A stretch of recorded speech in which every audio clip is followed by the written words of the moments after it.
এখন আমি ছাদে দাঁড়িয়ে আছি। একটু পরেই আমার বাসর। শুধু আমার না, আমার আর ভাবি। এখন তো ভাবি না, বউ। কিন্তু আমার চিন্তা হচ্ছে নীলাকে নিয়ে। আমার গার্লফ্রেন্ড, যাকে আমি প্রথম দেখায় ভালোবেসে ফেলেছিলাম, আর তারপর প্রেম। নীলা তো আমাকে তার জীবনের চেয়েও বেশি ভালোবাসে। নীলাকে এখন কি বলবো? নীলা কি মেনে নিবে সেটা? কি রে, এখনো দাঁড়িয়ে আছিস? রুমে যা। আম্মুর কণ্ঠে পিছনে ফিরে তাকালাম। তুই কি আপসেট? না, এটা তো আমার দায়িত্বের মধ্যে পড়ে। যা রুমে যা। আমি ছাদ থেকে নিচে আসলাম। রুমের দরজার সামনে দাঁড়িয়ে আছি। কি করব ভাবতে পারছি না। সাহস জুগিয়ে দরজা ঠেলে রুমে ঢুকলাম। রুমে ঢুকে দেখলাম ভাবি জানালার পাশে বসে বাইরের দিকে তাকিয়ে আছে। ভাবির দৃষ্টি আকর্ষণ করার জন্য মীরা আমার দিকে তাকালো। তার দৃষ্টি একেবারেই শান্ত। কিভাবে মেয়েটা নিজেকে দমিয়েও রাখতে পারে? রাকিব, তুমি এসেছো? কোথায় ছিলে এতক্ষণ? ছাদে ছিলাম।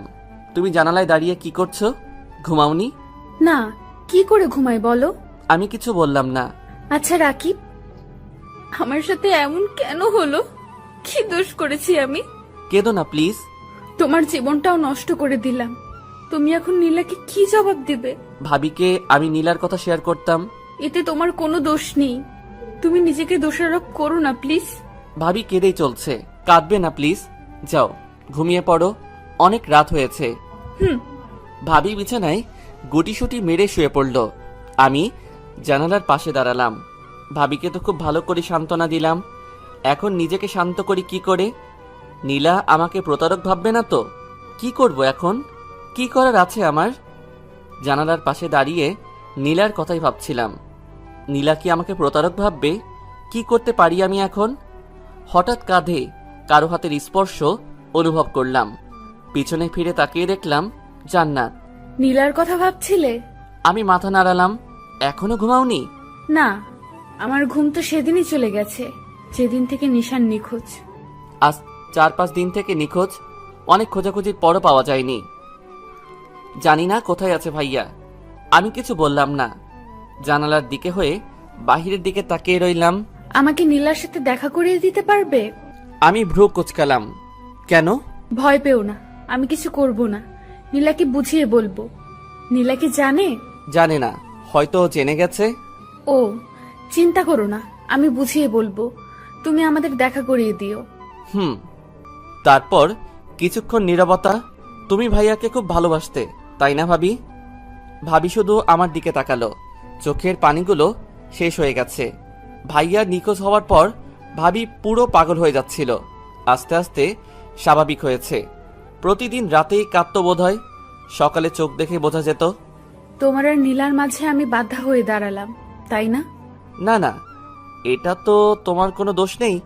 এই সময় তোমাকে সাপোর্ট দেওয়া খুবই জরুরি, যেটা আমার দায়িত্ব। তুমি তো নীলাকে ভালোবাসো, তাহলে আমাকে বিয়ে করতে রাজি হলে কেন? আমি কিছু বললাম না। তুমি চুপ থাকলেও আমার সেটা অজানা নেই। আমি প্রশ্নসূচক দৃষ্টিতে তাকালাম। আম্মুর কথায়। এটা একটা কারণ অবশ্য। আম্মু জান্নাতকে নিজের মেয়ে হিসেবে ধরে নিয়েছে। আর ভাইয়ার তো কিছু হয়নি, তাহলে ভাবিকে তার আব্বুর বাসায় যেতে হবে কেন? কিন্তু ভাইয়াকে তো খুঁজেও পাওয়া যাচ্ছে না। তাই ভাবিকে এখানে রাখার জন্য এটাই একমাত্র কার্য, আমার সাথে বিয়ে দেওয়া। আর এমন সময় ভাবির সাপোর্ট প্রয়োজন। ঠিক বললাম। তবে তবে কি? ভাবি প্রশ্নসূচক দৃষ্টিতে তাকিয়ে আছে আমার দিকে। আরো একটি কারণ আছে। আমি যেটা ভাবছিলাম সেটাই কি? তুমি কি ভাবছিলে? আমার অনাগত সন্তানের জন্য। আমি মাথা নাড়ালাম। জান্নাত প্রেগনেন্ট, 4-5 মাসের হবে। জান্নাত কিছুক্ষণ আমার দিকে তাকালো। তারপর, জানো রাকিব, তুমি অনেক ভালো। কি জানি, হয়তো। আমি ভেবেছিলাম তুমি আমার উপর বিরক্ত, কিন্তু তুমি আমাকে খুব ভালোভাবেই সাপোর্ট দিচ্ছ। আমি ভাবলাম তুমি শুধু আম্মুর কথা রাখার জন্য বিয়েটা করেছো, কিন্তু সত্যিই তুমি খুব ভালো। আচ্ছা, তোমার এখন রেস্টের প্রয়োজন ভাবি। ঘুমিয়ে পড়ো, যাও। বোকা, সবার সামনে ভাবি ভাবি করবে নাকি? আম্মু এতে কষ্ট পাবে। তাহলে? ভাবি কিছুক্ষণ ভাবলো। নাম ধরে ডাকতে পারো। নাম ধরে? সমস্যা নেই তো? না, কিন্তু। আচ্ছা, যাই ডাকো, সবার সামনে ভাবি ডেকো না শুধু। ওকে, যাও শুয়ে পড়ো। Good night. Good night. আমি গিয়ে সোফায় শুয়ে পড়লাম। কিন্তু জান্নাত জানালার পাশে দাঁড়িয়ে রইল। কি হলো, ঘুমাবে না? ঘুম আসবে না। কেন? প্রতি রাতে তো নিশান আমার মাথায় হাত বুলিয়ে ঘুম পাড়িয়ে দিত। এখন তো নিশান নেই, তাই ঘুমও নেই। কিন্তু তোমার তো ঘুমানো প্রয়োজন। কিন্তু আমার তো ঘুম আসবে না। এক কাজ করতে পারি। কি? আমি মাথায় হাত বুলিয়ে দেই, ঘুমিয়ে পড়ো। জান্নাত আশ্চর্য হয়ে তাকালো আমার দিকে। ইতস্তত বোধ করছে, নিজেকে অপরাধী মনে করছে। কি হলো? না না, লাগবে না, আমি ঘুমাতে পারবো। কিভাবে? চেষ্টা করলে এমনিতেই ঘুম আসবে। আমি সোফা থেকে উঠে জান্নাতের কাছে গেলাম। আমি জানি তোমার ঘুম আসবে না, চলো আমি মাথায় হাত বুলিয়ে দিচ্ছি। আমি জান্নাতের হাত ধরে টেনে বিছানার দিকে যেতে লাগলাম। জান্নাত অবাক হয়ে তাকিয়ে আছে আমার দিকে, কিছু বলতে পারছে না। আমি জান্নাতকে শুইয়ে দিয়ে মাথায় হাত বুলাতে লাগলাম। জান্নাত লজ্জায় চোখ বুজে নিল। জান্নাতের কেমন কেমন লাগছে। এতদিন নিশানের সাথে সংসার করলো, আর এখন তার আপন ছোট ভাইয়ের সাথে। ছি, নিজেকে অপরাধী মনে হচ্ছে জান্নাতের। জান্নাত ঘুমিয়ে গেলে আমি উঠে সোফায় গিয়ে শুয়ে পড়ি। কখন ঘুমালাম মনেই নেই। যখন ঘুম ভাঙল, চোখ খুলে দেখলাম সকাল হয়ে গেছে। হাত পা উপরে তুলে বড় করে হাই তুললাম। বিছানার দিকে তাকিয়ে দেখলাম জান্নাত এখনো ঘুমিয়ে আছে। ঘুমন্ত অবস্থায় পরীর মতো লাগছে। কিছুক্ষণ তাকিয়ে থাকলাম, মোবাইলটা হাতে নিয়ে অন করলাম। নীলার 10টা মেসেজ দেখে আমার চোখ চরক গাছ। মেসেজ ওপেন করলাম। কংগ্রেস মিস্টার কাব্য, আপনার বিবাহিত জীবন সুখী হোক। তুমি কি জানতে না যে আমি তোমাকে কতটুকু ভালোবাসতাম? কেন এমন করলে আমার সাথে? কি দোষ করেছিলাম আমি? আমার অপরাধটা কি ছিল? You are a cheater Kabya, you are a liar. সেদিন কি বলেছিলে মনে আছে? জীবন চলে গেলেও আমাকে তোমার কাছ থেকে কেউ আলাদা করতে পারবে না। এই তার নমুনা। লাস্ট একটা জিনিসই চাই, তুমি সুখে থাকো। মেসেজগুলো পড়ে আর বুঝতে বাকি রইল না যে নীলা আমার বিয়ের ব্যাপারটা জেনে গেছে। শিট, এখন কি করে বোঝাবো নীলাকে যে আমি নিজ থেকে এই বিয়ে করতে চাইনি? কি করে বোঝাবো? উফ, কি করি এখন? সত্যি নীলা আমাকে অনেকটাই ভালোবাসে, তাই হয়তো ব্যাপারটা সহ্য করতে পারিনি।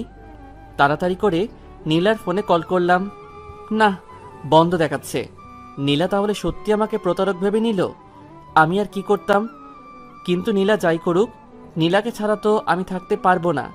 আম্মুকে নীলার কথাটা বলা হয়নি, বলার সময় পাইনি। হঠাৎ করেই বিয়েটা হয়ে গেল। রাকিব, কোনো সমস্যা? নীলাতেই মগ্ন ছিলাম। হঠাৎ কারো কণ্ঠ শুনে চোখ তুলে তাকালাম। জান্নাত দাঁড়িয়ে আছে। উঠে পড়েছ? বললে না তো। না, তেমন কিছু না। আমি জানি সমস্যাটা। আমি অসহায় দৃষ্টিতে তাকালাম জান্নাতের দিকে। মেয়েটার আশ্চর্য এক ক্ষমতা আছে, মনে কথা বুঝে নিতে পারে। নীলা বিয়ের ব্যাপারে জেনে গেছে, তাই না? আমি মাথা নাড়ালাম। ভয় পেও না, তুমি শুধু আমার আর নীলার যোগাযোগ করিয়ে দিও, বাকিটা আমি দেখে নিব। আচ্ছা, মনে থাকে যেন। বলে জান্নাত ওয়াশরুমে ঢুকলো। ফ্রেশ হয়ে বেরিয়ে এলো। ফ্রেশ হয়ে নিচে আসো বলে জান্নাত নিচে চলে গেল। আমি বুঝি না মেয়েটা আমার কেয়ার করছে না আমি মেয়েটার কেয়ার করছি। ফোনটা হাতে নিয়ে নীলার ফোনে আরেকবার ট্রাই করলাম। না, সংযোগ বন্ধ দেখাচ্ছে। এই মেয়েটাও না একটুতে অভিনয় করে ফেলে, কিন্তু এই ব্যাপারটা তো একটু না, অনেক বড়ই। কারো ভালোবাসার মানুষের অন্য কারোর সাথে বিয়ে হয়ে গেলে কেউই স্বাভাবিক থাকে না। নীলাকে নিয়ে প্রচুর টেনশন হচ্ছে। আমার এমন কর্মকাণ্ডে অনেক কষ্ট পেয়েছে মেয়েটা।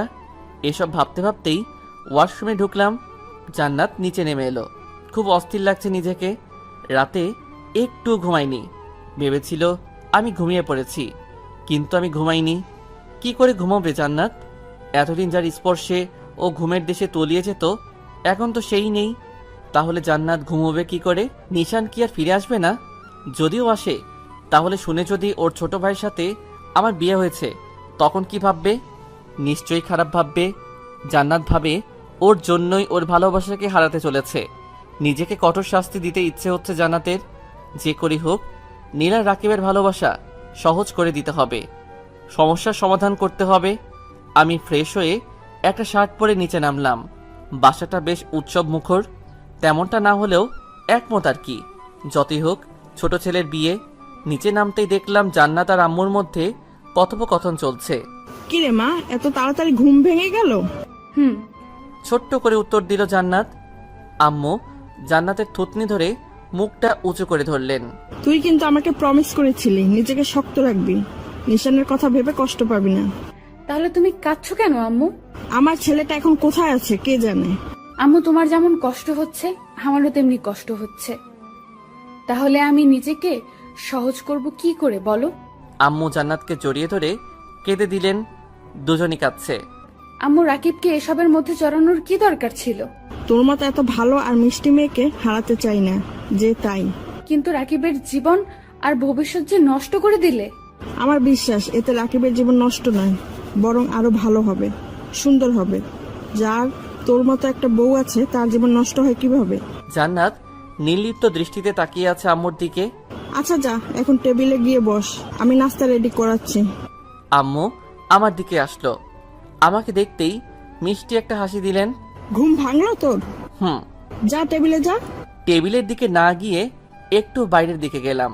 নীলাকে ফোনে ট্রাই করলাম, দেখি পাই কিনা, কিন্তু না, এখনো সুইচ অফ দেখাচ্ছে। হঠাৎ করে আরেকবার ট্রাই করতেই ফোন ঢুকে গেল। 2-3বার রিং হওয়ার পর রিসিভও করলো। হ্যালো নীলা, হ্যালো নীলা, তুমি শুনতে পারছো?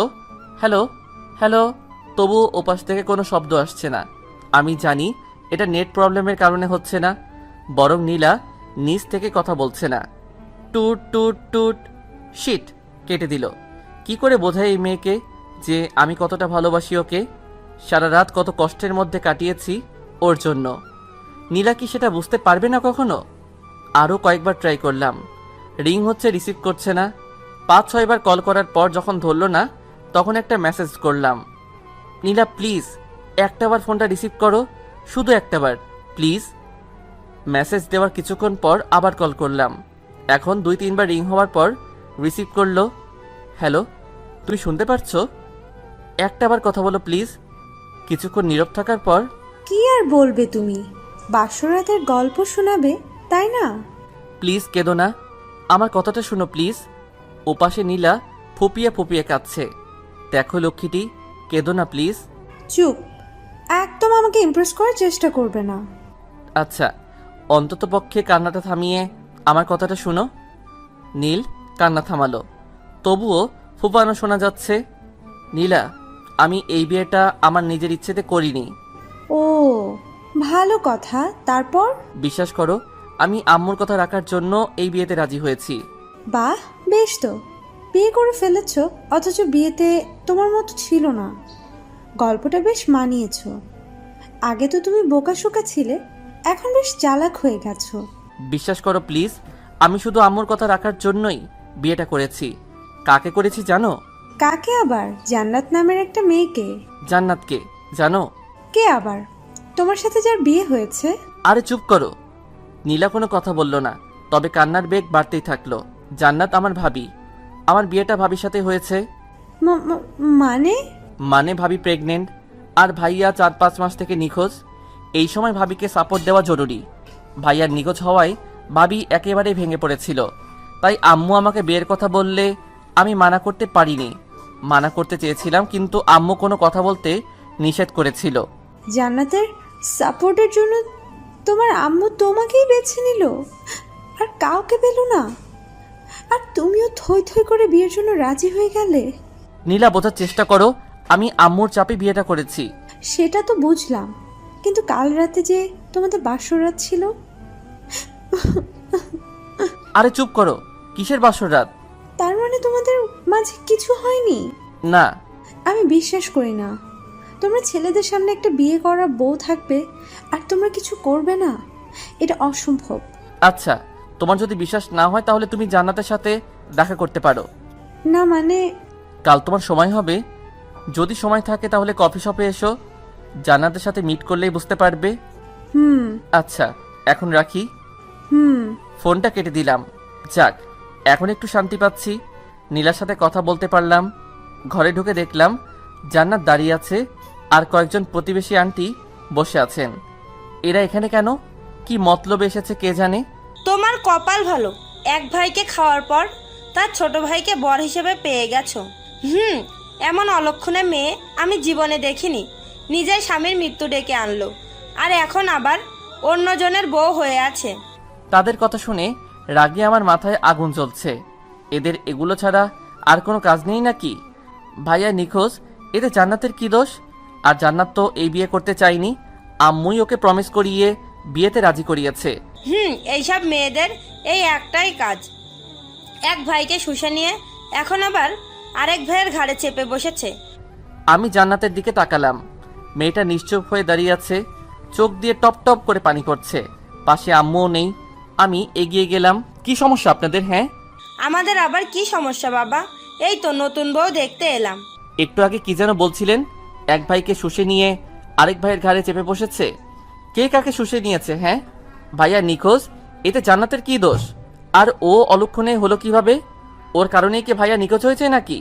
ভাইয়া নিখোঁজ হয়েছে, এখানে জান্নাতের দোষ কোথায় খুঁজে পেলেন আপনারা? আমি চিৎকার দিয়ে বলছিলাম কথাগুলো। আমার চিৎকারে সবাই এসে উপস্থিত হলো। এরকম মেয়েকে তো অপয়াই বলা ঠিক।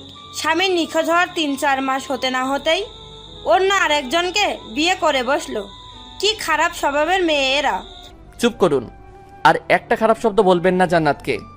বিয়েটা ওর ইচ্ছেতে হয়নি, আম্মুর ইচ্ছেতে হয়েছে। আম্মু ওকে প্রমিস করিয়ে বিয়েতে রাজি করিয়েছেন। না হয় মীরা এই বিয়েতে রাজি হতো না। এমন মেয়েকে আপনারা অপয়া বলছেন যে স্বামীর নিখোঁজ হওয়ার খবরে দিনে 2-3 বার জ্ঞান হারিয়েছে। এমন মেয়েকে আপনারা অলক্ষণে বলছেন যে গর্ভে সন্তান থাকা সত্ত্বেও তার পরোয়া না করে স্বামীর নিখোঁজ শোকে নিজেকে মৃত্যুর দিকে নিয়ে যাচ্ছিল। কেমন মহিলা আপনারা? জান্নাতের মতো পরিস্থিতি যদি আপনার মেয়ের হতো তাহলে এরকম বলতে পারতেন? আমাদের মেয়ে এরকম হতে পারে না। হতে পারে না? তাহলে আপনার মেয়ে বিয়ের 2 মাস পরে ডিভোর্স হয়ে এখন ঘরে বসে আছে কেন? এই আপনার মেয়ের ভালো নমুনা? সবাই তখন চুপ। জান্নাত আমার দিকে অপলোক অবাক দৃষ্টিতে তাকিয়ে আছে। আমি জান্নাতের হাত ধরে উপরের দিকে টেনে নিয়ে যেতে লাগলাম।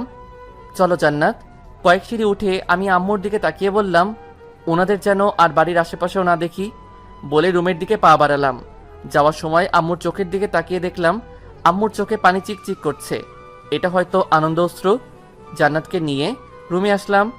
রাগ এখনো আমার মাথায় চড়ে আছে। জান্নাত আস্তে আস্তে আমার কাছে এলো। খামোখা আন্টিদের সাথে ঝগড়া করলে কেন? ওরা তো ঠিকই বলেছিলেন। চুপ। কি ঠিক বলছিল ওরা? হ্যাঁ, এই যে আমি অলক্ষণে অপয়া। একদম চুপ। এরকম কথা আর মুখ আনলে মুখ সেলাই করে দিব। কে বলেছে তুমি ওরকম? যত সব আজগুবি কথাতে বিশ্বাস করো তোমরা মেয়েরা। জান্নাত কিছুক্ষণ আমার দিকে তাকিয়ে থাকলো। তুমি আসলেই ভালো। জানি আমি। সকালের নাস্তাও তো করনি। তুমি বসো, আমি নাস্তা নিয়ে আসছি। একটু নড়বে না। আজ থেকে তোমার কাজ করা বন্ধ। মানে? হ্যাঁ, তুমি বসো, আমি নাস্তা নিয়ে আসছি। জান্নাত বসে বসে ভাবতে লাগলো, রাকিব আসলে খুব ভালো। খুব ভালোর থেকে আরো বেশি ভালো। বোঝাই যাচ্ছে খুব কেয়ার নিবে জান্নাতের। এই মুহূর্তে জান্নাতের নিশানের কথা মনে পড়ছে। এখন যদি নিশান থাকতো তাহলে কত কিছুই না করতো। জান্নাত প্রেগনেন্ট শুনলে খুশিতে আটখানা হয়ে যেত। জান্নাত পেটে মাথা লাগিয়ে বাবুর সাথে কথা বলতো, কত পাগলামি করত। যদিও জান্নাতের বাবুটা এখনো অনেকটাই ছোট, যার শুধুমাত্র অস্তিত্বই আছে। আমি নিচে আসলাম। নাস্তা নিয়ে উপরে উঠতে যেতেই আম্মু বলল, এমন ভাবেই মেয়েটার পাশে থাকিস, হারিয়ে যেন না যায় মেয়েটা। অপ্রস্তুত হাসি দিলাম। রুমে এসে দেখলাম জান্নাত কি যেন ভাবছে। উফ, তুমি আবার চিন্তায় মগ্ন? তোমার না চিন্তা করা মানা? জান্নাত আমতামতা করে বলল, আসলে কোনো আসলে টাসলে নাই, এখন খাওয়া শুরু করো। জান্নাতের মুখের দিকে এগিয়ে দিল খাবার। জান্নাত তাকিয়ে থাকলো আমার দিকে। কি হলো নাও? জান্নাত কিছু না বলে খাবারটা মুখে নিল। জান্নাতকে খাইয়ে দিতে লাগলাম, আমি নিজেও খেতে লাগলাম। নীলা তোমার সাথে দেখা করতে চাই, সকালে কথা হয়েছিল। জান্নাত খাচ্ছিল, খাওয়া বন্ধ করে দিল। আমার দিকে তাকালো। ও কখন? কাল বিকেলে। ও। নীলার কথাটা শুনে জান্নাতের বুকটা কেমন ফাঁকা ফাঁকা মনে হলো। জান্নাত ভাবলো রাকিবও কি হারিয়ে যাবে ওর কাছ থেকে? পরক্ষণেই আবার ধিক্কার দেয় নিজেকে। কি ভাবছি এসব আমি? রাকিবের প্রতি দুর্বল হয়ে যাচ্ছি না তো? না না, এটা কি করে হয়? নিশান ছাড়া কাউকে ভালোবাসতে পারবো না আমি। একমাত্র নিশানই আমার ভালোবাসার জগৎ, আর কেউ না। রাকিবও না। হয়েছে, আর খাবো না। খাবে না মানে? এগুলো কে খাবে? তুমি খাবে। না না, আমি একা খাবো না, আমার সাথে তোমাকেও খেতে হবে। আমি আর খাবো না, প্লিজ। ওকে, তাহলে খাবার রেখে আসি। রেখে আসবে কেন? তুমি খাবে না? না, তুমি যখন খাচ্ছ না তাহলে আমিও খাবো না। বললাম তো আমার পেট ভরে গেছে। রাগ করো না, তুমি খেয়ে নাও। খেতে পারি, একটা শর্ত। শর্ত? কি শর্ত? যদি তুমি খাইয়ে দাও। জান্নাত চমকে উঠল। এরা দুই ভাইয়ের মাঝে এত মিল, প্রতিটা কাজেই একে অপরের প্রতিরূপ। নিশানও এই কাজটা করত, ওকে প্রায়ই খাইয়ে দিতে হতো। আমি নিশানকে যতই ভুলতে চাই ততই নিশান আমার কাছে চলে আসছে। আমি তো নিশানকে ভুলতে চাইনি, নিশানের স্মৃতি নিয়ে বেঁচে থাকতে চাই। কিন্তু আম্মু তো আমাকে প্রমিস করিয়েছে যেন আমি নিশানকে ভুলে যাই, রাকিবকে আপন করে নেই। কিন্তু কি করে করব এটা? আমি নিশানকেই ভালোবাসি, আর রাকিব তো নীলাকে ভালোবাসে। আমি জানি নিশান ফিরে আসবে খুব তাড়াতাড়ি। আচ্ছা, লাগবে না, আমি যাচ্ছি। আমি উঠে চলে আসছিলাম, এমন সময় জান্নাত আমার হাত ধরে নিল। না না, বসো, আমি দিচ্ছি খাইয়ে। আমি জান্নাতের দিকে তাকালাম। জান্নাতও আমার দিকে তাকিয়ে আছে, হাত ধরে আছে বলে লজ্জা পেল। হাত ছেড়ে দিয়ে নিচের দিকে তাকিয়ে নাস্তাগুলো ওর কাছে নিল। না, লাগবে না, তুমি শুয়ে বিশ্রাম করো। তোমার যখন ভালো লাগছে না তখন খাইয়ে দেওয়ার প্রয়োজন নেই। আমি কি বললাম নাকি যে আমার ভালো লাগছে না? না, বলনি, তবে আমি বুঝতে পেরেছি যে তোমার ভালো লাগছে না। জান্নাত কিছুক্ষণ নীরব থাকার পর বলল, কথা না বলে বসো, আমি খাইয়ে দিচ্ছি। আমি আর কথা বাড়ালাম না, বসে পড়লাম। জান্নাত খাবার আমার মুখের সামনে তুলে ধরল। আমি ঘপ করে মুখে ঢুকিয়ে নিলাম। জান্নাত ফিক করে হেসে দিল। জান্নাতের দিকে তাকিয়ে আমিও হেসে দিলাম। একটা কথা বলি? বলো। তোমার ওই ব্যাকাদারটা তো আগে কখনো দেখিনি, হাসলে খুব সুন্দর লাগে তোমাকে। জান্নাত চোখ তুলে তাকালো আমার দিকে। জান্নাত ভেবে পায় না এদের মধ্যে এত মিল কি করে হতে পারে। এদের ভাবনা একে অপরের ভাবনার সাথে পুরোপুরি মিলে যায় কি করে। নিশান প্রতিবারই আমাকে আমার হাসিটার কথা বলতো, আর ওই ডাক্তার কথাও। আর এখন রাকিবও বলছে। রাকিব আমাকে নিশানের কথা ভোলাতে চাইছে, অথচ বারবার শুধু মনে করিয়েই দিচ্ছে। তবে রাকিব, তুমি খুব ভালো। জান্নাত অপলক দৃষ্টিতে তাকায় আমার দিকে। জান্নাতে সে কখন থেকে কি যেন ভেবেই যাচ্ছে। এই মেয়েটা শুধু চিন্তাতেই মগ্ন থাকে। ধুর, তোমাকে না বললাম চিন্তা না করতে, তবু সবসময় ভাবুক হয়ে থাকো তুমি। সরি। হইছে, বলা লাগবে না, তুমি যাও শুয়ে পড়ো, আমি নিচে এগুলো রেখে আসছি। জান্নাত মাথা নাড়িয়ে বলল। আমি রুম থেকে বেরিয়ে নিচে গেলাম, থালা প্লেট রেখে আসলাম রান্নাঘরে। রান্নাঘর থেকে বেরিয়ে দেখলাম আম্মু নিচে আসছে। রাকিব, বলো আম্মু। জান্নাত কোথায়? রুমে শুয়ে আছে, বিশ্রাম নিতে হবে না তাই। বেশ, মেয়েটার খেয়াল রাখিস বাবা, হারিয়ে গেলে কিন্তু পস্তাতে হবে। হাসি দিয়ে বললাম, চিন্তা করো না আম্মু, আমি আছি তো। আম্মু একটা অর্থপূর্ণ হাসি দিল। জান্নাত বালিশে হেলান দিয়ে শুয়ে আছে, জানালার দিকে তাকিয়ে বাহির দেখছে। রাকিব বুঝে নেয় কি করে যে আমি ভাবছি। কি এক আশ্চর্য ক্ষমতা ছেলেটির। না, রাকিবের সামনে আর ভাবা যাবে না, পরে আবার রাকিব রাগ করবে। জান্নাতের এখন নিশানের কথা খুব মনে পড়ছে, কাঁদতেও পারছে না ভয়ে। রাকিব যদি রাগ করে। আবার আম্মুকেও প্রমিস করেছে, কিন্তু ভিতরে ভিতরে পড়ে যাচ্ছে জান্নাত। জান্নাত তার এক হাত পেটের উপর রাখলো, বাবুকে ছুঁয়ে দিচ্ছে। নিশান থাকলে হয়তো এইভাবেই ছুঁয়ে দিত। কোথায় গেল নিশানটা? এতটাই নিষ্ঠুর হয়ে গেল। ও জানে না যে ওকে ছাড়া ওর জান পাখিটা থাকতে পারে না। টপ করে চোখ থেকে 2 ফোঁটা পানি পড়ল। আম্মুর সাথে কথা বলে আমি রুমে এলাম, দেখলাম জান্নাত শুয়ে আছে পেটে হাত দিয়ে। বাবুটা কি আস্তে আস্তে বড় হয়ে যাচ্ছে? আমার কণ্ঠ শুনে জান্নাত চমকে উঠল, হাত সরিয়ে নিল। লজ্জা পেয়েছে বেশ। আমি গিয়ে বিছানায় বসলাম। বললে না তো? না, এমনি। এমনি কি? এমনি হাত রেখেছিলাম আর কি। আচ্ছা, আমি একটু বাইরে যাচ্ছি, ফিরতে একটু লেট হবে, তুমি বিশ্রাম করো, উঠবে না কিন্তু। জান্নাত মাথা নাড়ালো। আমি রুম থেকে বেরিয়ে আম্মুর রুমে গেলাম। আম্মু, আমি বেরোচ্ছি। কোথায় যাচ্ছিস? একটু দরকার আছে, একটু লেট হবে। আচ্ছা, যত তাড়াতাড়ি পারিস বাড়ি ফিরিস। আমি বেরিয়ে পড়লাম। জান্নাতের খুব ইচ্ছে হচ্ছিল রাকিবকে জিজ্ঞেস করতে কোথায় যাচ্ছে ও, ওকে যেন নিয়ে যায়। জান্নাত বেশ খানিক মাস ধরে কোথাও যায়নি তাই, কিন্তু বলতে পারিনি। আমি বেরিয়ে পড়লাম, নীলার ফোনে কল করলাম। কয়েকবার রিং হওয়ার পর রিসিভ করলো। হ্যালো, কোথায় তুমি? কেন? কোথায় আবার? বাসায় থাকি, বাসায় আছি। আরে এত কড়া জবাব দিচ্ছ কেন? একটু দেখা করতে পারবে? না, আমার এত সময় নেই। সত্যি নেই? আমার আর সময়? আমার সময় সব সময় থাকে। বোধহয় তোমার সময় নেই। নতুন বর, হয়তো কাজে ব্যস্ত আছো। আরে এরকম ভাবে কথা বলছো কেন? একটাবার দেখা করো প্লিজ। কোথায়? পার্কে আসতে পারবে? পার্কে কেন? আমরা কি প্রেম করতে যাচ্ছি নাকি? প্লিজ সহজ করে কথা বলো। আচ্ছা তুমি বলো কোথায় আসবো? তুমি যেখানে বলেছ সেখানেই থাক। ওকে আসো। কোনো কথা না বলে ফোনটা কেটে দিল। এই মেয়ের এত তেজ আসে কোথা থেকে রে বাবা? আমি পার্কে গিয়ে উপস্থিত হলাম। কিছুক্ষণ অপেক্ষা করার পর নীলা আসলো। কি করছো? ভালো আছো? তোমার মতো অতটা ভালো নেই। মেজাজ খারাপ করো না প্লিজ। এখন তো মেজাজ খারাপ হবেই। তোমার তো বউ আছে, তাহলে আমাকে দিয়ে কি করবে এখন? আমি তো ফেল না। নীলা তুমি বুঝো না কেন? আমি সত্যি এই বিয়েতে রাজি ছিলাম না। আমি তোমাকে ভালোবাসতাম, আর এখনো বাসি। হ্যাঁ, ভালোবাসো আমাকে? কেন, কোনো সন্দেহ? যদি বলি তুমি এখনই আমাকে বিয়ে করো, পারবে বিয়ে করতে? আমি অবাক হয়ে তাকালাম নীলার দিকে। মেয়েটার মাথায় কি গন্ডগোল পাকছে কে জানে। কি বলছো তুমি এখন? জানতাম পারবে না। যখন তুমি জান্নাতকে ডিভোর্স দিয়ে দেখাবে আর আমাকে বিয়ে করবে, তখনই আমি বিশ্বাস করব তুমি আমাকে ভালোবাসো। তার আগে না। নীলা চলে গেল। আমি অবাক হয়ে তাকিয়ে আছি নীলার যাওয়ার দিকে। দ্বিধায় পড়ে গেলাম কি করতে পারি এখন। আমি তো রিয়েলি নীলাকে ভালোবাসি, কিন্তু নীলা আমাকে যে পরিস্থিতিতে ফেললো, এখন কি করতে পারি? নীলাকে ভালোবেসেছি সেহেতু বিয়েও করতে হবে।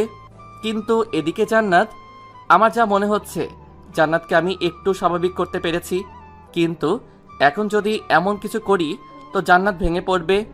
যদিও ও আমার জন্য দুঃখ করবে না, তবুও আমি ওর বন্ধু। নীলাকে কি হারিয়ে ফেলবো? না, এটা হতে পারে না। আমি নীলাকে ভালোবাসি, তাই নীলার দেওয়া শর্ত আমি মেনে নিতে রাজি। বাসায় ফিরলাম, খুব কষ্ট হচ্ছে। নীলা এমন করতে পারলো? কি করে বের হই এই গোলকধাঁধা থেকে? একদিকে জান্নাত আমার বিয়ে করা স্ত্রী, একদিকে প্রেমিকা নীলা আমার ভালোবাসা। জান্নাতকে ডিভোর্স দিলে আম্মু আর জান্নাতও কষ্ট পাবে। আম্মুর সিদ্ধান্ত ছাড়া তো কিছুই করতে পারবো না, আর নীলাকে ছাড়া তো আমি অসম্পূর্ণ। বাসায় ফিরে সোজা রুমে গেলাম। জান্নাত রুমে নেই। কোথায় গেল মেয়েটা? বলেছিলাম বিশ্রাম করতে, আর উনি কোথায় যে গেল? আম্মুর রুমের দিকে গেলাম। কিরে, এসে গেছিস? জান্নাত কোথায়? কোথায় আবার?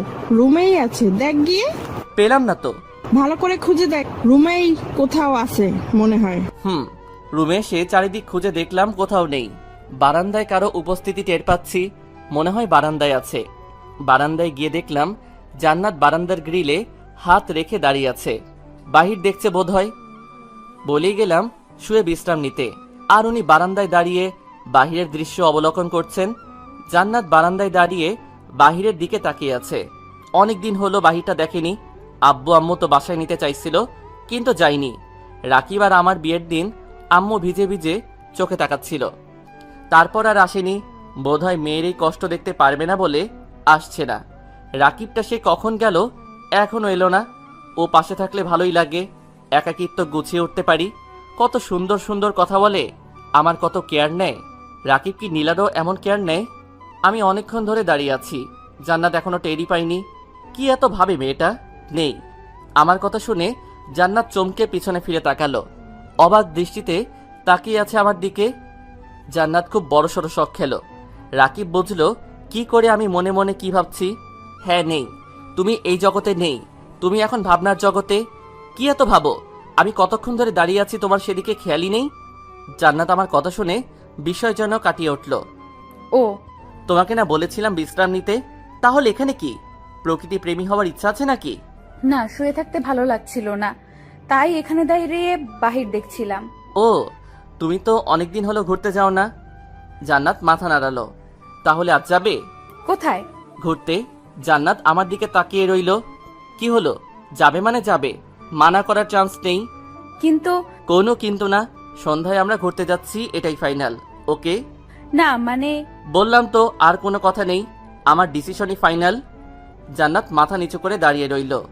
দুপুর হয়ে গেছে, লাঞ্চ সেরে নিতে হবে। একটু আগেই না খেলাম সকালের নাস্তা। তো এখন আবার খাবো কি করে? কেন হা করে খাবে? জান্নাত হেসে দিল। তারপর, সন্ধ্যায় যাচ্ছ তো? মানা করতে বারণ করলে তো, তাহলে তো যেতেই হবে, তাই না? Good girl. গুড গার্ল না ছাই? কিছু বললে? না তো। ও, আমি নিচে গেলাম। আম্মু আর রহিমা খালা তখন খাবার রেডি করছে। আব্বু অফিস থেকে বাসায় এসেছে লাঞ্চের জন্য। আমি নিচে যেতেই, কিরে বৌমা কোথায়? উপরে আসছে।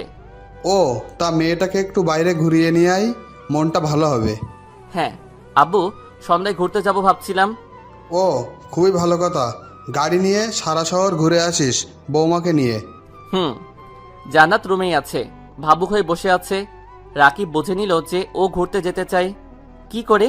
আশ্চর্য। কিন্তু আমার যাওয়াটা কি ঠিক হবে? যদি না যাই তাহলে তো রাকিব রাগ করবে। কি করি? যেতেই তো হবে। নিশানটা যে কেন এমন করলো আমার সাথে? আজ তো রাকিবের বদলে নিশানের সাথে ঘুরতে যাওয়ার কথা ছিল, কিন্তু নিয়তি সেটা হতে দিল না। নিশানের বদলে রাকিবকে ঠিক করেছে নিয়তি। কিন্তু রাকিবকে আমি কি করে মানা করি? ও তো মানা করতেও বারণ করেছে। যাক, এসব কথা এখন নিচে যাই, না হয় ও নিজে উপরে এসে যাবে। জান্নাত রুম থেকে বেরিয়ে নিচে চলে গেল। জান্নাতের জন্য অপেক্ষা করছিলাম। জান্নাত সিঁড়ি দিয়ে নিচে নামলো। জান্নাতকে দেখতেই আব্বু স্নেহপূর্ণ একটা হাসি দিল। গুড। দুপুরে আম্মু আব্বুর কথায় আমরা হেসে উঠলাম। আমরা জানি আব্বু জান্নাতকে হাসানোর জন্য বলেছে এটা। জান্নাতরা ঠিক করে হেসে দিল। শুভ নুন। আম্মু তো হাসতে হাসতে গড়াগড়ি খাচ্ছে জান্নাত আর আব্বুর কথাবার্তার ধরন দেখে। কেমন কাটলো আজ দিনটা? ভালো কেটেছে আব্বু। সন্ধ্যায় আরো ভালো কাটবে। সন্ধ্যায় তুমি আর রাকিব বেড়াতে যাবে। জান্নাত আমার দিকে তাকালো। জান্নাত হয়তো ভাবিনি আমি আব্বু আম্মুকে বলবো ব্যাপারটা। আচ্ছা, এখন আয় বস, খেয়ে নে আম্মু। জান্নাত আমার পাশে বসলো। গল্প করতে করতে খাবার খেয়ে নিলাম। আব্বুও অফিসে চলে গেল। আব্বুকে টিফিন সাথে দিলেও বাসায় খেতে আসে। সে নাকি একা একা খেতে পারে না, সবার সাথে খেতেই নাকি মজা। সন্ধ্যা হয়ে গেছে। আমি রুমে গিয়ে দেখলাম জান্নাত আলমারিতে কি যেন খুঁজছে। কি খুঁজছো? শাড়ি? জান্নাত ঘুরে দেখলো, আমি মাথা নাড়ালো। পছন্দ হচ্ছে না? না। আমি চুজ করে দিচ্ছি। শাড়িগুলো উল্টে পাল্টে দেখলাম। একটা সাদা শাড়ি পছন্দ হলো। আমি জান্নাতের দিকে এগিয়ে গেলাম। এটা? এটা পরলে তোমাকে সাদা পরীর মতো লাগবে। কি হলো? না, কিছু না। আমি একটা নীল শার্ট প্যান্ট পরে রেডি হয়ে নিলাম। রুম থেকে বেরিয়ে গেলাম। নীলাকে কল করতে হবে, না জানি মেয়েটা কি করছে। আমাকে শক্ত শক্ত কথা বললেও আমি জানি ও নিজে কষ্ট পেয়েছে। কল দিলাম কিন্তু রিসিভ করছে না। কিছুক্ষণ পর মোবাইলটা সুইচ অফ দেখাচ্ছে। শিট, মোবাইলটা বন্ধ করে দিয়েছে। জান্নাত অবাক হচ্ছে, এরা দুই ভাই পছন্দ এক হয় কি করে? চলাফেরাও এক। নিশান ঠিক একই কথা বলতো, সাদা শাড়ি তোমাকে সাদা পরীর মতো লাগবে। নিশানও সাদা শাড়িটাই পছন্দ করত। আমি নিচেই ছিলাম, জান্নাতের জন্য অপেক্ষা করছিলাম। জান্নাত যখন নিচে নামলো, আসলেই জান্নাতকে সাদা পরী লাগছে। এত সুন্দর মেয়েটা। জান্নাত নিচে নেমে যখন দেখলো আমি তাকিয়ে আছি, তখন একটু লজ্জা পেল। কি হলো? এভাবে তাকিয়ে আছো কেন? না, এমনি। আম্মু যাচ্ছি। যা, যতক্ষণ মন চায় ঘুরে ফিরিস। জান্নাত একটা হাসি দিল। গাড়ি উঠলাম দুইজন। গাড়ি আমি ড্রাইভ করছি। জান্নাত বাইরের দিকে তাকিয়ে আছে, বাইরের দিকটা দেখছে। জান্নাতকে নিয়ে একটা নদীর কিনারায় নিয়ে গেলাম। জায়গাটা তেমন পপুলার না, এমনি জায়গাটা সুন্দর বলে অনেকে এখানে আসে ঘুরতে। খুব সুন্দর পরিবেশ। জান্নাত গাড়ি থেকে নামতেই লাফালাফি শুরু করে দিল, যেন কত বছর পর ঘুরতে আসলো। অনেক ঘোরাঘুরি করলাম, খেলাম। জান্নাতকে খুব খুশি মনে হচ্ছে। এখন যাওয়া যাক, অনেক রাত হয়ে গেছে। চলো। না, আরো কিছুক্ষণ থাকবে। না, চলো। গাড়িতে উঠলাম, গাড়ি স্টার্ট করলাম। অনেক পথ এগিয়ে আসলাম। হঠাৎ জান্নাত চেঁচিয়ে উঠল। জান্নাত সামনের সিটে আমার পাশেই বসেছিল। রাকিব, গাড়ি থামাও। রাকিব। কি কি হয়েছে? নিশানকে দেখেছি আমি। গাড়ি থামাও রাকিব। ভাইয়ার কথা শুনে আমি গাড়ি থামালাম, গাড়ি থেকে বেরোলাম। জান্নাত পাগলের মতো আচরণ করছে। কোথায় দেখেছো? কোথায়? ওই তো, এদিকে একটা গাড়ি যাচ্ছিল, ওইটাতে দেখেছি। রাকিব, নিশানকে এনে দাও। রাকিব, তুমি এখানেই থাকো, আমি আসছি। আমি দৌড় দিলাম, চারিদিকে খুঁজতে লাগলাম। একটা গাড়ি দেখলাম, গাড়ির পিছনে ছুটলাম, কিন্তু নাগাল পেলাম না। দৌড়ে গাড়ির পাশে এলাম। জান্নাত দাঁড়িয়ে আছে, কাঁদছে। রাকিব, নিশান কোথায়? রাকিব, তাড়াতাড়ি গাড়িতে ওঠো, তাড়াতাড়ি। গাড়িতে উঠে তাড়াতাড়ি স্টার্ট করলাম। গাড়িটা যেদিকে গেছে সেদিকটা অনুসরণ করলাম, কিন্তু সেদিকে গিয়ে গাড়িটা খুঁজে পেলাম। পাগলের মতো গাড়ি চালাতে লাগলাম। না, পেলাম না, কোথাও দেখা যাচ্ছে না। তুমি ঠিক দেখেছো তো? ভাবি কাঁদতে কাঁদতে বলল। হ্যাঁ, আমি সত্যিই দেখেছি, একটা গাড়িতে ছিল। উফ, খুব বড় ভুল করে ফেললাম। গাড়ির নাম্বারটাও নোট করা হয়নি। ধ্যাত। জান্নাত কেঁদেই যাচ্ছে। কি করে বোঝাই এখন? জান্নাত, তোমার হয়তো ভুল হয়েছে, বোধহয় ভুল দেখেছো। না না রাকিব, আমি সত্যিই নিশানকে একটা গাড়ি ড্রাইভ করে যেতে দেখেছি। তুমি আমার নিশানকে এনে দাও রাকিব, আমার নিশানকে এনে দাও। আমি আলতো করে মীরার মাথায় দিলাম। প্লিজ, তুমি শান্ত হও। তোমার এখন এভাবে উত্তেজিত হওয়া ঠিক না। জান্নাত তবুও কাঁদছে। জান্নাত, ভাইয়া নিখোঁজ, হয়তো কখনো ফিরবে না, না হয়। কিন্তু তুমি কি চাও না ভাইয়ার স্মৃতি ধরে রেখে জীবনযাপন করতে? জান্নাত, বোঝার চেষ্টা করো, তোমার পেটে এখন ভাইয়ার অভিজাত। প্লিজ, তুমি এখন এরকম করো না। জান্নাত ফুপিয়ে ফুপিয়ে কাঁদছে। রাকিব, আমি কি আমার নিশানকে কখনো ফিরে পাবো না? প্লিজ তুমি ফিরিয়ে এনে দাও আমার নিশানকে। হ্যাঁ, পাবে। কোনো একদিন ভাইয়া ঠিকই ফিরে আসবে। এখন বাড়ি চলো প্লিজ। জান্নাত কেঁদেই চলেছে। আমি জোর করে গাড়িতে উঠালাম। তাড়াতাড়ি গাড়ি ড্রাইভ করে বাসায় ফিরলাম। গাড়ির স্টার্ট বন্ধ করে জান্নাতকে ডাকলাম। জান্নাত, জান্নাত, জান্নাত, এই জান্নাত। কোনো কথাই বলছে না। আমি ভয় পেয়ে গেলাম। পানির বোতল থেকে হাতে পানি নিয়ে জান্নাত ছিটিয়ে দিলাম। আস্তে আস্তে চোখ খুলল। রাকিব, রাকিব নিশান কোথায়? রাকিব নিশান কোথায়? তুমি কান্না থামাও প্লিজ, এমন করে কেঁদো না। আমরা বাসায় ফিরে এসেছি, চলো বাসায় চলো। না না, আমার নিশানকেই চাই, আমার নিশানকে এনে দাও। তুমি জানো না আমি নিশানকে ছাড়া বাঁচবো না। জোরে জোরে কান্না আরম্ভ করলো। জান্নাতকে জোর করে ধরে আমি গাড়ি থেকে নামালাম। বারবার কান্নায় ভেঙে পড়ছে। ওর মাথা আমার বুকে আছড়ে পড়ছে। মেয়েটাকে কি করে বোঝাই? এই সময় এত চাপ সৃষ্টি ভালো না। জান্নাতকে নিয়ে দরজার কাছে গিয়ে কলিং বেল টিপলাম। আম্মু দরজা খুলল।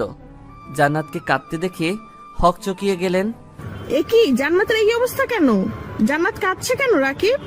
আম্মু, আগে জান্নাতকে নিয়ে রুমে যাও, পরে আমি সব বলছি। আম্মু জান্নাতকে ধরে নিয়ে গেল রুমে। পিছনে পিছনে আমিও গেলাম। আম্মু বিছানায় শুইয়ে দিল জান্নাতকে। জান্নাত কাঁদতে কাঁদতে অস্থির হয়ে যাচ্ছে।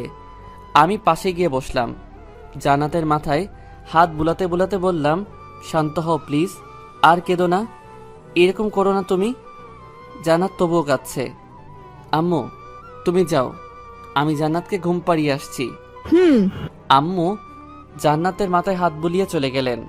আমি জান্নাতের মাথায় হাত বুলাতে লাগলাম। জান্নাত কাঁদছে তো কাঁদছেই। চোখ বন্ধ করো, চোখ বন্ধ করো প্লিজ। আমি নিজে জান্নাতের চোখ বন্ধ করালাম, মাথায় হাত বুলিয়ে দিতে লাগলাম। আমি স্পষ্ট দেখতে পাচ্ছি জান্নাত ফোপাচ্ছে। অনেকক্ষণ মাথায় হাত বুলিয়ে দিলাম।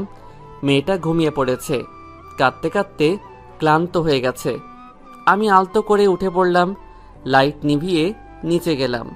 আম্মু পায়চারি করছে। আমাকে দেখেই এগিয়ে এলো। রাকিব, রাকিব, জান্নাতের কি হয়েছে? আম্মু, জান্নাত ভাইয়াকে দেখেছে। আম্মু ধর পড়িয়ে তাকালো আমার দিকে। সত্যি? কোথায় আছে এখন? আমার ছেলে ভালো আছে তো? আম্মু, তুমি শান্ত হও, কাঁদছো কেন?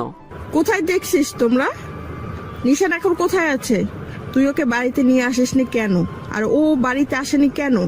আম্মু, আম্মু শান্ত হও। ভাইয়াকে আমি দেখিনি। জান্নাতি আমাকে বলল যে পাশের একটা গাড়িতে ভাইয়া ছিল। আমিও চারিদিকে গাড়িটিকে খুঁজতে লাগলাম, কিন্তু কোথাও পেলাম না। আম্মু কেঁদে দিল। আমার ছেলেটা এখন কোথায় আছে কে জানে? যেখানেই থাকুক না কেন, আল্লাহ যেন তাকে সুস্থ রাখেন। আমি আম্মুকে জড়িয়ে ধরে সান্ত্বনা দিলাম। আম্মু, জান্নাত যখন দেখেছে ভাইয়াকে, তখন ভাইয়া এই শহরেই কোথাও আছে। তুমি চিন্তা করো না, আমরা খুঁজে বের করব ভাইয়াকে। আম্মু মাথা নাড়ালো, তবে কেঁদেই যাচ্ছে। আমি তো আম্মুকে সান্ত্বনা দিলাম, কিন্তু ভাইয়াকে এখন খুঁজবো কোথায়? কোথায় আছে ভাইয়া? এখন রুমে যাই, জান্নাতকে গিয়ে দেখে আসি মেয়েটা কি করছে কে জানে। রুমে গিয়ে দেখলাম জান্নাত এখনো ঘুমিয়ে আছে, কাচুমাচু হয়ে শুয়ে আছে। আমি গিয়ে ওর মাথার পাশে বসলাম। মাথায় হাত বুলিয়ে দিতে লাগলাম। আমি জান্নাতের মুখের দিকে তাকিয়ে আছি। কি আছে ওর মুখে যেটা আমাকে টানছে ওর দিকে? এত মায়াবী মেয়েটা। জান্নাতের প্রতি আমি আকৃষ্ট হয়ে পড়ছি। কিছুক্ষণ জান্নাতের মাথায় হাত বুলিয়ে দিলাম, তারপর বারান্দায় গেলাম। নীলার ফোনে ট্রাই করছি, কিন্তু ফোন রিসিভ করছে না। ধ্যাত, ফোন ধরছে না কেন? আরেকবার ট্রাই করে দেখি। কয়েকবার রিং হওয়ার পর ফোন রিসিভ করলো। কি সমস্যা? ফোন ধরছো না কেন? সমস্যাটা আমার না, তোমার। তুমি যদি সত্যি আমাকে ভালোবেসে থাকো তাহলে আমার শর্ত পূরণ করবে, আর যেদিন তুমি আমার শর্ত পূরণ করতে রাজি হবা সেদিনই ফোন দিবে, তার আগে নয়। টুট টুট টুট। কি হলো? কেটে দিল? নীলা এমন কড়া কড়া কথা আমাকে শোনাতে পারলো? ওর শর্ত পূরণ করতে না পারলে ওকে কল দিব না, কিন্তু নীলার সাথে কথা না বলে আমি থাকবো কি করে? বুঝতে পারছি না কিছু। কেন এমনটা ঘটলো সবার সাথে? রুমে এলাম। জান্নাত এখনো ঘুমাচ্ছে। বাইরে খেয়ে এসেছি, তাই আর না খেয়ে শুয়ে পড়লাম। এরপর সপ্তাহ দিন কেটে গেল। জান্নাত এখন একটু স্বাভাবিক। খুব কষ্ট করে মেয়েটিকে স্বাভাবিক অবস্থায় ফিরিয়ে এনেছি। প্রথম কয়েকদিন তো খাওয়া দাওয়া ছেড়ে দিয়েছিল, কাঁদতেই থাকতো সারাদিন।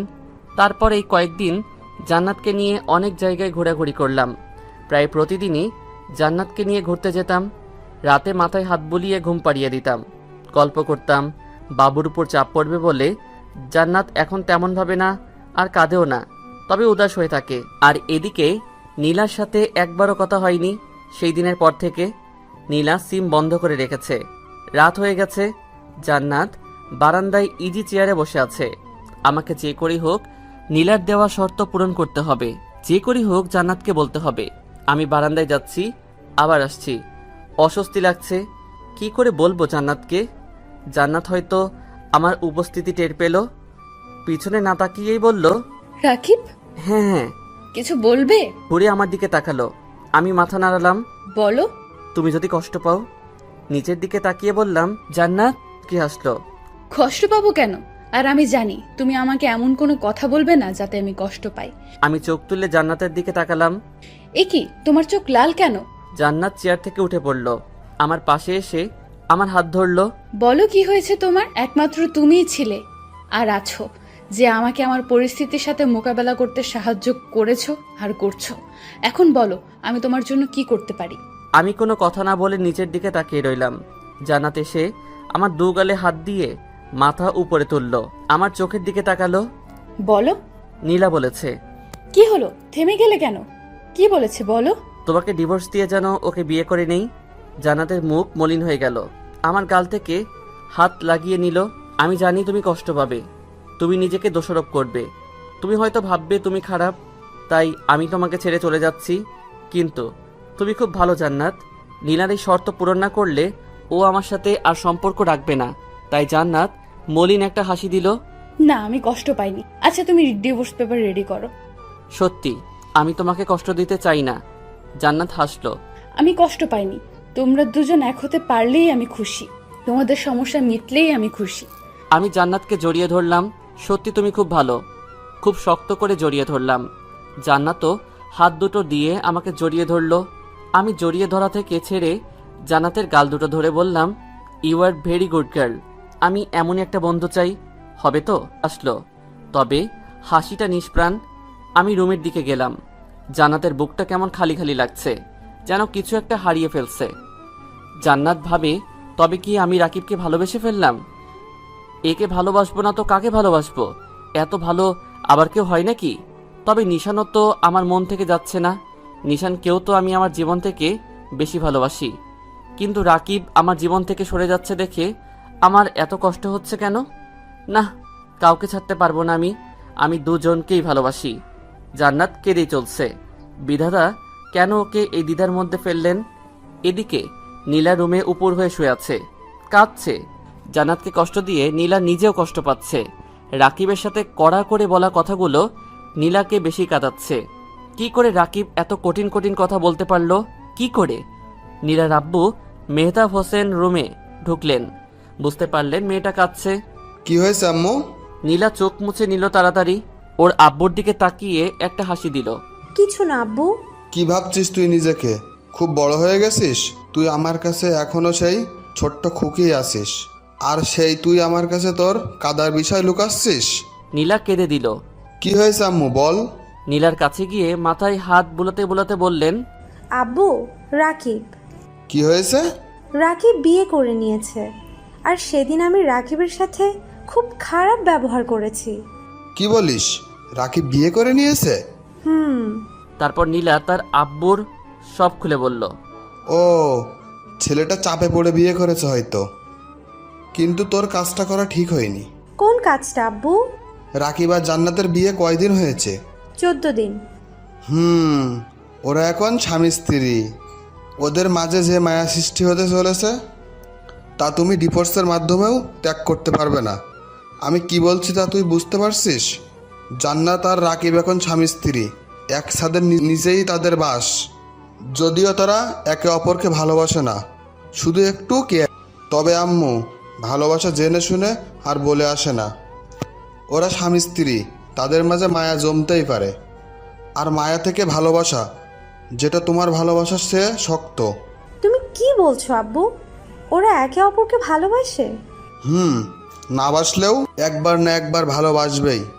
তাই তোমার উচিত ওদের মাঝখানে না থাকা। তুমি কি বলছো আব্বু? আমি রাকিবকে ভুলে যাব? সেটা তোমার ব্যাপার আম্মু। তুমি যদি সত্যিকারে রাকিবকে ভালোবেসে থাকো তাহলে এই পথ থেকে সরে আসো। আমি তোমার রাকিব আর জান্নাতের ভালোর জন্যই বলছি, ভেবে দেখো। মেহতাব হোসেন মেয়ের মাথায় হাত বুলিয়ে চলে গেলেন। নীলার মাথায় আকাশ ভেঙে পড়ল। ওকে রাকিবকে ভুলতে হবে। না না, এটা অসম্ভব। নীলা লাফ মেরে বিছানায় শুয়ে বালিশ আঁকড়ে ধরে কাঁদতে লাগলো। আব্বু এটা কি বলছে? রাকিবকে আমি ভুলবো কি করে? রাকিবকে তো আমি আমার জীবনের চেয়েও বেশি ভালোবাসি। আব্বু আমাকে রাকিবের থেকে আলাদা করতে চাইছে কেন? নীলা ফুপিয়ে ফুপিয়ে কাঁদতে লাগলো, বালিশ আঁকড়ে ধরে কাঁদতে লাগলো। জান্নাত বিছানায় শুয়ে আছে আর রাকিব সোফায়। এই প্রতিদিনকার ঘটনা। রাকিব এপাশ ওপাশ করছে আর জান্নাত এক দৃষ্টিতে রাকিবের দিকে তাকিয়ে আছে। কি আছে ওর ওই মুখে? ছেলেরা আবার মায়াবী আর সুন্দরী হয় নাকি? কি করে ছাড়ি ওকে, যে আমার দুঃসময়ে পাশে থেকেছে? রাকিব? কি, এনিথিং রং? না। তাহলে? জান্নাতের দ্বিধা হচ্ছে কথাটা বলতে। কি হলো বলো? না মানে বিছানায় এসে সও। না, সোফায় শুতে পারবো, অসুবিধা হচ্ছে না তো। তুমি ঘুমিয়ে পড়ো। একটা দিনই তো। জান্নাতের কথা শুনে রাকিবের মুখ মলিন হয়ে গেল। আসলেই তো, কাল ওরা ডিভোর্সের জন্য এজন্য অ্যাপ্লাই করবে। এটাই হয়তো শেষ রাত। প্লিজ। রাকিব জান্নাতের দিকে তাকালো। জান্নাত যেন খুব করে চাইছে রাকিব যেন ওর পাশে শয়। রাকিবও তো চাইছে, কিন্তু ওকে। রাকিব বালিশ নিয়ে বিছানায় রাখলো, জান্নাতের পাশে গিয়ে শুলো। জান্নাত চিত হয়ে শুলো, রাকিবও একই রকম শুলো। মাঝখানে কোনো বালিশ নেই। আমার অস্বস্তি লাগছে জান্নাতের পাশে এরকমভাবে শুতে। মাঝখানে একটা বালিশ রাখি। আমি তো আবার বেশি এপাশ ওপাশ হই, কখন আবার তোমার পেটে ডিসুম করে ঘুষি বসিয়ে দেই। জান্নাত হাসলো। লাগবে না। ও, কিছুক্ষণ নীরবতা। আচ্ছা রাকিব, মানুষ বড় অদ্ভুত তাই না? কখন কাকে ভালোবেসে ফেলে বলা যায় না। আমি জান্নাতের দিকে তাকালাম। জান্নাত নীরব দৃষ্টিতে তাকিয়ে আছে আমার দিকে। আসলেই। একটা কাজ করবে? কি? আমার পেটে একবার হাত রাখবে? আমি চমকে উঠলাম, অবাক বিস্ময় নিয়ে জান্নাতের দিকে তাকালাম। জান্নাতের দৃষ্টি বরাবরের মতোই শান্ত। মেয়েটা এমন কেন? আমাকে অবাক করিয়ে দিল, অথচ নিজে একেবারেই শান্ত। কি হলো? না মানে? একবারই তো। তোমার ভালো না লাগলে না থাক। শুধু একটা জিনিস অনুভব করিয়ে দিতে চাই তোমাকে, আর আমিও কি অনুভব করতে চাই। প্লিজ একটা বার হাত রাখো। নিরীহ দৃষ্টিতে তাকালো আমার দিকে। এখানে নেই কোনো লোভ আর পাপ, নিষ্পাপ একটা মেয়ে যেন জান্নাত। আচ্ছা। প্লিজ। জান্নাত সোজা হয়ে শোয়া, চোখ বন্ধ করে নিল। জান্নাত পেটটা আস্তে আস্তে বড় হচ্ছে। এখানে রয়েছে একটা দেহের অস্তিত্ব। আমি কাঁপা কাঁপা হাতটা এগিয়ে নিলাম। হাত প্রচুর কাঁপছে, আমি প্রায় ঘামছি। অবশেষে হাত রাখলাম। জান্নাত জোরে একটা শ্বাস নিল, যেন কিছু অনুভব করছে আমার স্পর্শ, আর আমি অনুভব করছি একটা অস্তিত্ব। আমি দিকে তাকালাম, চোখ বন্ধ করে আছে, আর মুখমণ্ডলে যেন মায়া ছড়িয়ে পড়েছে। একটা নেশা বোধ হচ্ছে, হারিয়ে যাচ্ছি জান্নাতের মায়াবী মুখে। জান্নাত চোখ খুলে আমার দিকে তাকালো। কিছু অনুভব করছো? হুম। কি? একটা অস্তিত্ব, যেটা আস্তে আস্তে বেড়ে উঠেছে। খুব ভালো লাগছে। তাহলে আর কিছুক্ষণ রাখো আর অনুভব করো। হাসলাম। জান্নাত হাতটা আমার মাথায় নিয়ে এলো, চুল বিলি কেটে দিতে লাগলো। কাল কটায় যাচ্ছি? একজন লয়ারের কাছে যেতে হবে বিকেলে। হুম। পেট থেকে হাত সরিয়ে নিলাম। এখন ঘুমাও, মাথায় হাত বুলিয়ে দিচ্ছি। আচ্ছা। জান্নাতের চুলগুলোতে হাত বুলিয়ে দিতে লাগলাম। বাতাসে চুলগুলো উড়ে এসে আমার মুখে পড়ছে। মিষ্টি একটা ঘ্রাণ। জান্নাত আস্তে আস্তে চোখ বন্ধ হয়ে গেল। আমিও ঘুমানোর প্রস্তুতি নিলাম। ঘুমিয়ে পড়লাম। ঘুম ভেঙে গেলে চোখ খুলে দেখলাম সকাল হয়ে গেছে। পাশে হাত দিয়ে দেখলাম জান্নাত বিছানায় নেই। গেল কোথায়? আমি উঠে বসলাম। এমন সময় দরজা ঠেলে রুমে ঢুকলো জান্নাত। Good morning. কফি? এগিয়ে এসে কফির মগ টেবিলে রাখলো। আমি ভ্রু কুচকালাম। তুমি রান্নাঘরে গিয়েছিলে? এমনি শুধু গিয়েছিলাম, আম্মু কফি বানিয়ে দিল তোমার জন্য। একা একা নিচে যাওয়ার কি দরকার, যদি কোনো অঘটন ঘটে? আরে কিচ্ছু হবে না, এত ভেবো না তো। উনি জানেন কিছু হবে না। চুপটি করে এখানে বসো। আমিও ওয়াশরুম থেকে আসছি। ওয়াশরুমে গিয়ে ফ্রেশ হয়ে নিলাম। এসে কফি খেয়ে নিলাম। রাকিব, হুম। একটা কথা বলি? বলো। যতটা মন চায়। জান্নাত বলল। ডিভোর্সের পরেও কি আমার যত্ন নিবে? আমি চোখ তুলে জান্নাতের দিকে তাকালাম। শুধু দ্বিধা ফেলে দেয় মেয়েটা। তখন তো তোমার কেয়ার করার জন্য ভাইয়া থাকবে। কোথায় তোমার ভাইয়া? এই রে, ফেসে গেলাম। এখন কি বলি? না মানে তুমি যখন দেখেছো তখন এখানেই কোথাও আছে। খুব তাড়াতাড়ি বের করে দিবে। আব্বু খোঁজার জন্য লোকজন পটিয়ে দিয়েছে বিভিন্ন জায়গায়। ভুল কিছু বলে ফেললাম? না। তাহলে উদাস কেন? এমনি। সকালের খাবার জান্নাতকে খাইয়ে দিলাম। আস্তে আস্তে বিকেল গড়িয়ে এলো। জান্নাত রেডি, আমিও রেডি। আম্মুকে বেরোনোর কথা বলে বেরিয়েছি। আমি নিশ্চুপ গাড়ি চালাচ্ছি। জান্নাত তো গাড়ির বাইকের দিকে তাকিয়ে আছে, তবু প্রতিদিনের মতো উৎফুল্ল নয়। আমি মোবাইল নিয়ে নীলাকে ফোন কল করলাম। প্রথমবার রিসিভ করলো না, পরে নিজেই ফোন করলো। হ্যালো নীলা। আমি ডিসিশন নিয়ে নিয়েছি। কি? জান্নাতকে নিয়ে এখন একজন লয়ারের কাছে যাচ্ছি ডিভোর্সের অ্যাপ্লাই করার জন্য। আমি জান্নাতের দিকে তাকালাম। জান্নাত গাড়ির বাইরের দিকেই তাকিয়ে আছে। তো মানে তুমি খুশি না? না, তোমার মতো ছেলেকে আমি ভালো না বাসলেই খুশি হতাম। মানে কি বলছো এসব? কেন, ভুল কিছু বললাম নাকি? তুমি কি ভেবেছো আমি কচি খুকি যে কিছু বুঝি না?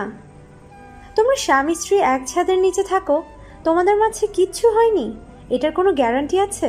নীলা, বিলিভ মি, সত্যি আমাদের মাঝে কিছু হয়নি। তুমি জান্নাতকে জিজ্ঞেস করো। ওকে, আর কি জিজ্ঞেস করব? তোমাদের মতো ছেলেদেরকে আমার চেনা আছে। আর আমি তো কখনো তোমাকে ভালোবাসিনি, শুধু টাইম পাস ছিল। কি ভেবেছিলে তুমি বিয়ে করেছো এতে আমি কষ্ট পেয়েছি? আরে এটা তো ইম্পসিবল। আমি শুধু অভিনয় করেছিলাম এতদিন। এখন তো তুমি বিবাহিত, আর আমার আপদ বিদায়। নীলা, তুমি এতটা নিচে নামতে পারলে? আরে রাখ তোর ডায়লগ, নীলা সব পারে। নীলা তুমি। আরে ফোন রাখ। টু টু টু কেটে দিল। আমি কাঁদছি না। নীলা আমার সাথে এরকম প্রতারণা করলো। ঠাস করে গাড়ির দরজা খুলে বাইরে বেরোলাম। নিজের চুল নিজে ছিঁড়তে ইচ্ছে করছে। ফোনটা আছাড় মারলাম। জান্নাত হক চকিয়ে গেল। নীরব পাঠকও মুহূর্তের মধ্যে কি ঘটে গেল বুঝতে পারছে না। বাইরে বেরোলো, আমার কাছে এসে আমার গাল দুটো ধরে ওর চোখের দিকে করলো। কি হয়েছে রাকিব, হঠাৎ কি হলো তোমার? আমি ফুপিয়ে ফুপিয়ে কাঁদতে লাগলাম। তুমি কাঁদছো কেন রাকিব, কি হয়েছে তোমার? জান্নাত ভাঙা ভাঙা গলায় বলল। জান্নাত তো কেঁদে দিয়েছে। জান্নাত, নীলা। কি হয়েছে নীলার? নীলা আমাকে ধোঁকা দিয়েছে, আমার সাথে প্রতারণা করেছে। আমি কান্না ভেঙে পড়লাম। জান্নাতকে জড়িয়ে ধরলাম। জান্নাত আমাকে শক্ত করে আঁকড়ে ধরলো। তুমি কেঁদো না প্লিজ, কেঁদো না। কেঁদেই চলছি, নিজেকে মানিয়ে নিতে পারছি না। জান্নাত আমাকে সান্ত্বনা দিচ্ছে বারবার। জান্নাত গাড়ির ড্রাইভারকে ফোন করে আসতে বলল। ড্রাইভার এসে পড়লে জান্নাত আমাকে গাড়িতে তুলে নিল, ওর কাঁধে মাথা চেপে ধরলো। কেঁদো না প্লিজ, শান্ত হও। বাড়ি ফিরলাম। ড্রাইভার ভাই আমাকে ধরে রুমে নিয়ে গেল। আমার ভেঙে পড়া দেখে আম্মু পাগল প্রায়। জান্নাত এসে আমাকে বারবার জড়িয়ে ধরে সান্ত্বনা দিতে লাগলো। আম্মু এসে বারবার জিজ্ঞেস করতে লাগলো কি হয়েছে। জান্নাত আম্মুকে সব বলল। আম্মু বাকরুদ্ধ হয়ে গেল। খুব বড় খারাপ কাজ করে ফেলেছেন ওনার সাথে। সন্ধে হয়ে গেছে। আমি মেনে নিতে পারছি না যে নীলা আমার সাথে এরকম করতে পারলো। আমি খুব কষ্ট হচ্ছে। জান্নাত বারবার আমাকে সান্ত্বনা দিচ্ছে। জান্নাত নিজের হাতে খাবার খাইয়ে দিল, রাতে আমার মাথায় হাত বুলিয়ে ঘুম পাড়িয়ে দিল। এখন অনেকটাই স্বাভাবিক আমি জান্নাতের কারণে। জান্নাত নিজেই আমার কেয়ার করে এখন। আম্মু আমার দিকে অপরাধের দৃষ্টিতে তাকালো।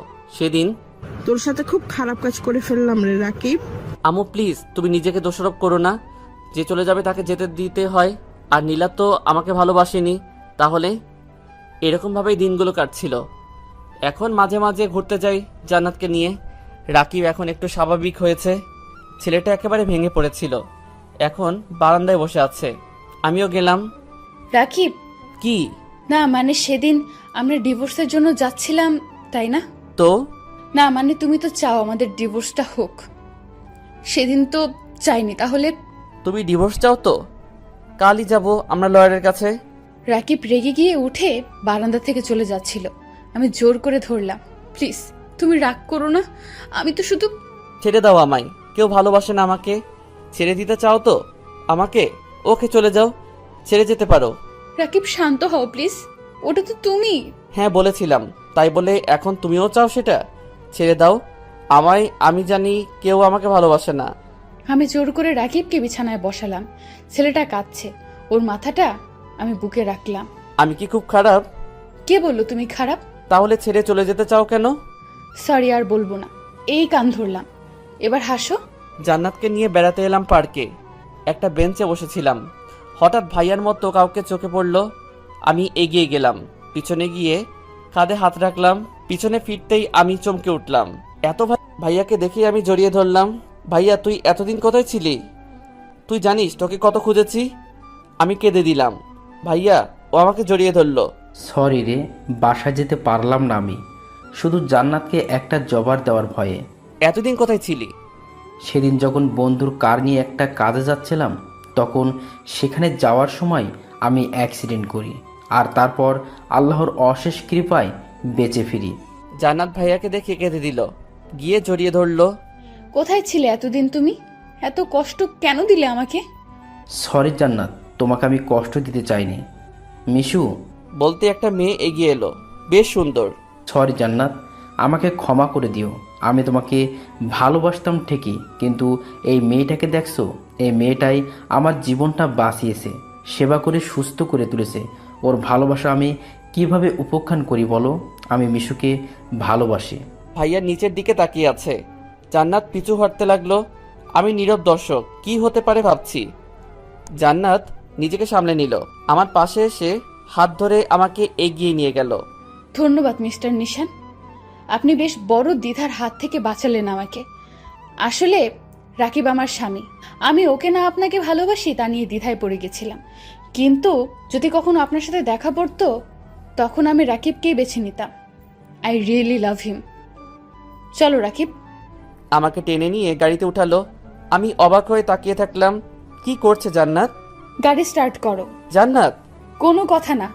আমি গাড়ি স্টার্ট করলাম, সোজা বাড়িতে গেলাম। জান্নাত বাসায় গিয়ে সোজা রুমের দিকে গেল সিঁড়ি বেয়ে। আমিও গেলাম। বারান্দায় গিয়ে বাইরের দিকে তাকিয়ে থাকলো। এটা কি হলো জান্নাত? কেন, কি হলো? ভাইয়াকে তুমি রেখে চলে এলে, আর মিথ্যা বললে কেন? কোনটা? তুমি আমাকে ভালোবাসো? আসলে তুমি একটা গাধা, কোনটা মিথ্যা কোনটা সত্য তাও জানো। কথাটা সত্য। জান্নাত চলে গেল, তাই হিসাব মিলাতে গেলাম। কি বলে গেল জান্নাত? ওটির বাইরে দাঁড়িয়ে আছে, ভিতরে আমার জান্নাত। জান্নাতের প্রেগনেন্সির পেইন উঠেছে, প্রসব ব্যথা। হাসপাতালে নিয়ে এসেছি। আমি কান্নায় ভেঙে পড়লাম, বসে পড়লাম ওটির সামনে। আম্মু বারবার সান্ত্বনা দিচ্ছে আমাকে। আমি ভাবছি কি হবে আমার সাদা পরিটার। অতঃপর অপেক্ষার প্রহর শেষ হলো। ডাক্তার বেরিয়ে এলেন। আমার অবস্থা বুঝে আমি কিছু জিজ্ঞেস করার আগে বললেন, কংগ্রেচুলেশন, আপনার একটা মেয়ে সন্তান হয়েছে। আর জান্নাত? নাও দে আর সেভ। আমি খুশিতে ডাক্তারকে জড়িয়ে ধরলাম। ওটির ভিতরে ঢুকতেই জান্নাত আমার দিকে তাকিয়ে একটা হাসি দিল। আমি পাশে গিয়ে জান্নাতের হাত ধরলাম। তুমি হাসছো? জানো আমার কি অবস্থা হয়েছে? তোমার কষ্ট হয়নি তো? জান্নাত আমার হাত শক্ত করে ধরলো। তুমি পাশে থাকলে আমি কিছুতেই কষ্ট বা ভয় পাই না। আমার মাথা জান্নাতের মাথায় ঠেকালাম। শুধু বউকে নিয়ে থাকবে, মেয়েকে কোলে নিবে না? মুচকি হেসে মেয়েটাকে কোলে নিলাম। আচ্ছা মেয়েটা আমার মতো হলো কি করে? জান্নাত রহস্যময়ী হাসি দিল। কিছুটা অজানা আর রহস্যের মধ্যেই থাকে। তবে ভুল কিছু ভাবিয়েন না।